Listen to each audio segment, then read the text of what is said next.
یا رسول اللہ وسلم علیکہ یا حبیب اللہ صلی اللہ علیکہ یا رسول اللہ وسلم علیکہ یا حبیب اللہ ہے یہ لجپال کی محفل ہے جے کو رب محبوب سمیندہ ہے جیندی جوڑی پاک دے چمن کی تے پیا منتا عرش منیندہ ہے سبحان اللہ خود آمد دے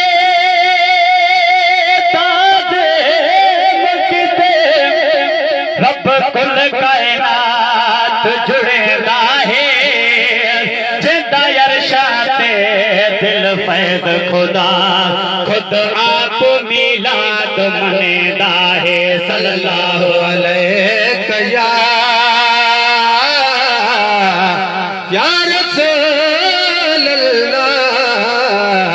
وسلم علیکہ یا حبیب اللہ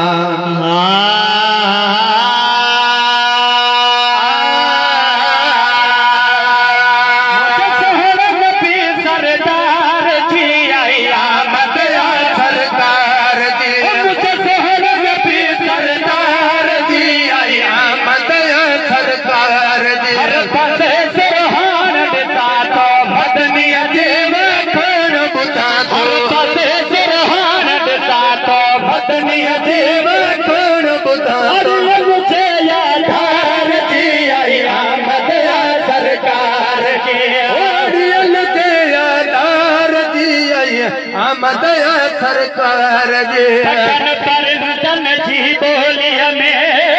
ہر ایک عاشق جی ٹولی میں بیال پامد جامد اچن ساؤن رات ان مدیتی اوچتے برسی پئی برسات ہورن ہر ایک فرد جی تھی فنا وہی فکرات سانج ذکر کر دنا سب سرور کنات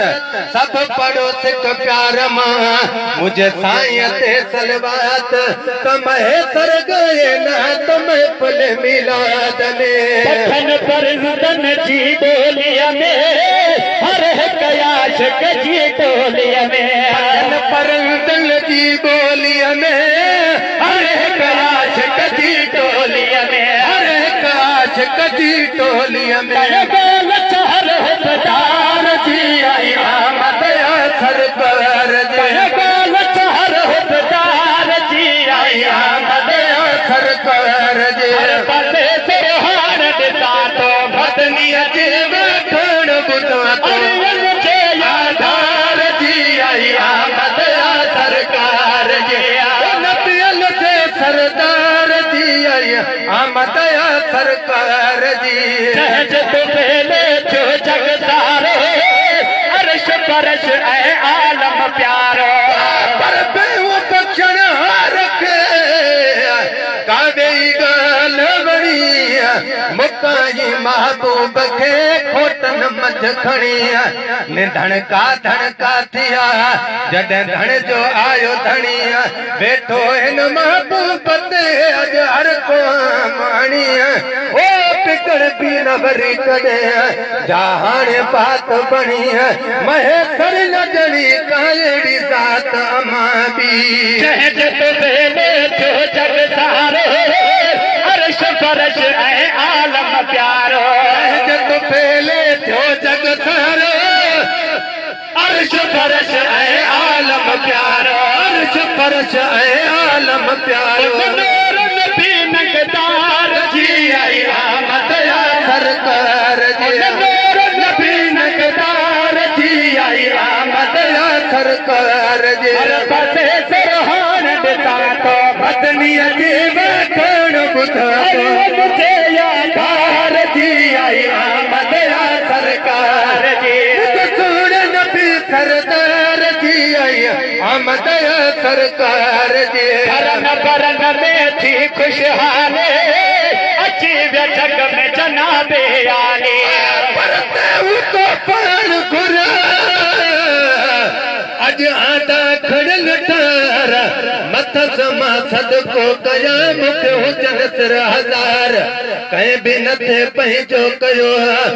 पर सार लती सरदार बख्श चयाई रब के